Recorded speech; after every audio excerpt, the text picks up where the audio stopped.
All right, folks, what's going on? This is episode 751 of the First and Frame Rate Show. I am VF Baller. Over here, we talk about Georgia Southern and Atlanta Falcons football. And today, we're going to talk about the new offensive coordinator for the Atlanta Falcons, Zach Robinson. Who is Zach Robinson? We're not going to get into that too much. Just give you a little bit of background on him in a second.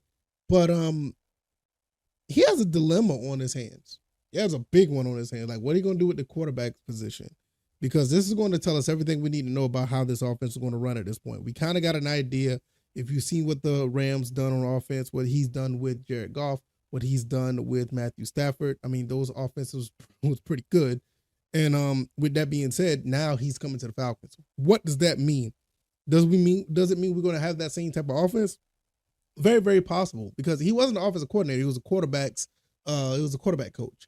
I think he was the passing game coordinator or somewhere of that sort. And we're really going to see, is he going to implement anything that he learned over there to Atlanta? It's really going to be interesting. So before we get into that, if this is your first time here, welcome. I can be found on YouTube and Rumble. If you're on YouTube, you're listening to the audio side. On Rumble, you can join me over there on Rumble where you can watch the show in its full entirety as far as the visuals. The audio's on YouTube, the visual side is on Rumble. I'm also on Spotify, I'm on Apple, I am on Google Podcasts. I am on all your other podcast avenues if you want to check that out as well. I could be followed on Twitter or X at VF Baller. The website is firstandframerates.com. If you want to support the show, just hit the Cash App or PayPal links. We definitely would appreciate it. And let's get right into this. I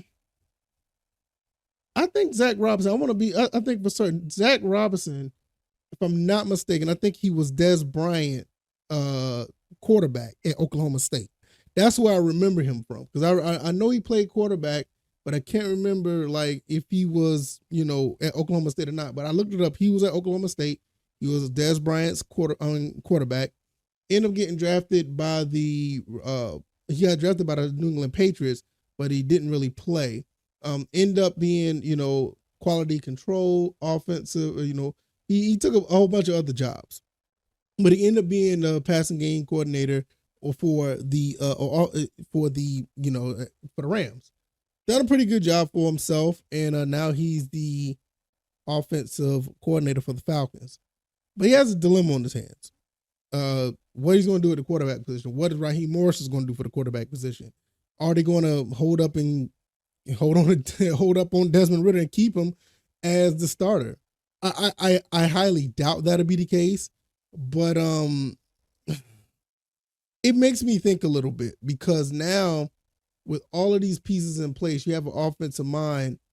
And I will get to this in another episode. I'm not going to do it here now, but just to throw this at you a little bit. Was Desmond Ridder thrown into a bad situation with Arthur Blank? No, I mean, not Arthur Blank, but Arthur Smith. I'm so sorry. I keep getting Blank and Smith mixed up as far as coach and owner. With Arthur Smith, was he thrown in a bad situation? Do these coaches think that? Do they revel in the opportunity of getting their quarterback of the future? Now, for me personally, I think they're going to go ahead and move up and get Caleb Williams or Jaden Daniels. I think that's going to be the move. I 100% believe that. In my heart of hearts and in my soul, I feel like they're going to do that. But I don't put nothing past anybody, especially if I don't know. And I'm prepared for the BS if it happens. So if they do decide to say, hey, we're going to roll with Ridder this one time and we're going to bring the quarterback in for the future or whatever, but we're going to let him sit for a year, and how does that bode well? I don't think that bode very well for me. I've seen enough of Ridder to know that, look, I'm not dealing with that. But this is a legitimate dilemma. Y'all, a lot of people may be against this, but this is a legitimate situation. Maybe they feel like he has all the tools and they're just going to go along with it, at least for the first year. This is a serious dilemma. I mean, do they go all in and do the CJ Stroud thing? I would hope so. That's what I would want. But with this franchise and how things have been going, I wouldn't put nothing past what Raheem Morris and Zach Robinson may do. And it's not a knock on them. It's just, hey, they want to get a feel of what's going on, and maybe they start off like that. But he does have a dilemma regardless, because even when these guys come out of the college, that doesn't mean it's a surefire situation. Maybe they find a way to even with Taylor Heineke to try him out in their new offense. And I mean, you just never know. I mean, I'm not saying it. I mean, I want people to start understanding that seriously, this could be a possibility. Not because that I like Ritter. I mean, I'm done with him. I don't think the kid is a franchise quarterback. If anything, I think he's more of a middle of the road, below average backup. That's what I believe he is. But these coaches come here and feel like they can get away with it with their new offense because this offense is going to be totally different than what Arthur Smith does. And if he goes into training camp and shows that he can pull it off and do some things, what do you do with the quarterback that's in waiting? Do you still tote him out there? Maybe the quarterback they pick is not the number 8 overall pick. I'm not trying to say it's going to happen, but I want people to understand that, hey, this is a possibility. Do I think it's going to happen? I don't think it's going to happen personally. I think it's zero chance. But I want people to think, like, in the back of their mind, like, this is a dilemma to have. Maybe they go get Justin Fields. That's another thing that you could throw in it. Maybe they get Justin Fields. I don't know. But you have to assess the roster for what it is. And they're like, dude, have they seen enough of Desmond Ritter to be like, you know what? I don't even want to see anything from him. I'm just going to go ahead and draft the quarterback and let them compete. And if they compete, I don't think Desmond Ritter wins that job. Not against a Caleb Williams or Jaden Daniels. I absolutely don't think. I mean, Drake May probably not either, but I doubt if we get Drake May. He might not even win the starting job. Let's be honest. I mean, did he really win the starting job last year? Honestly, did he win it? And I think they went into the season saying that he's going to be QB1 automatically, and Taylor Heineke gave no pushback. So this is what I'm saying. Like, the dilemma is there. What quarterback do you take? Do you take one from free agency? Do you pick up one out of the draft? And if you do, the guy out of the draft, is he going to outright beat Desmond Ritter? Because I don't think Desmond Ritter ever really had competition when it comes to being a quarterback. What happens when he gets their playbook? You know what I'm saying? What happens when he gets their playbook and he excels at that playbook way better than he did with Arthur Smith? I mean, this is something to think about. I mean, I don't want to get into it, but it just seems like I just did. So I just don't know what to think about it. But this is a serious issue to talk about. Yeah, some people gonna sit here and say, "Oh, Desmond has no chance of doing it." I know Desmond threw some very bad passes, and I don't think he should be even nowhere near QB1.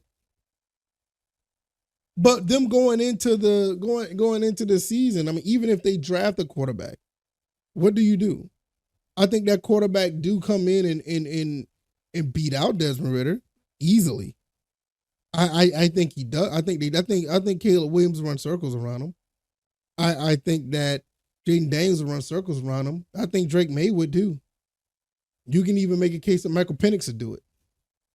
But I want you to be prepared for the BS that may happen if, let's just say for some instance, Desmond Ritter looks great in this new offense, and all of a sudden he has like a resurgence like a Baker Mayfield or something. Is it possible? After looking at some of those throws he did last year, no, I don't think so. But I did an episode a while back thinking that, Coach Arthur Smith may have sabotaged Desmond Ritter internally. Well, not internally, but sabotaged them, mentally. As far as playing the quarterback position with that playbook. You bring in an easier, more simplified playbook for this kid, and you go at number 8 and pick somebody else, or you pick up a quarterback that just can't pick it up like he does. I mean, this is a dilemma. Look, I don't think that this is a discussion, honestly, but it's possible. I want you guys to understand it is very possible that this could be the case. But at the end of the day, my gut feeling, I think they go get a quarterback in the draft. I said that the Falcons need to go up and get Caleb Williams. They need to go to number 1, or at least entertain getting Justin Fields. You do one of those two things and you're good money. But at the same time, we also have to think that anything is possible. And I'm not rooting for it, but don't be surprised if something like that may happen. And believe it or not, I know it's probably like a 10% chance that Desmond Ridder actually thrives in this new offense. I'm not rooting for it, but don't be surprised. I ain't gonna say don't be surprised because it would be a surprise, but just keep it in the back of your mind. You know, Zach Robinson, Raheem Morris, they got a dilemma, and these guys, they're still going to be on the roster. I mean, you never know. If you like this commentary, hit the like button, share this podcast, subscribe to the channel if you haven't already. Let me know what you guys think.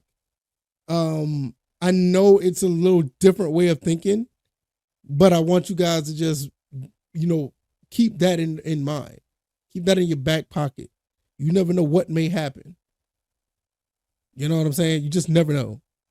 It's just something to think about. I could be found on YouTube and Rumble, also on Spotify, Apple, Google Podcasts.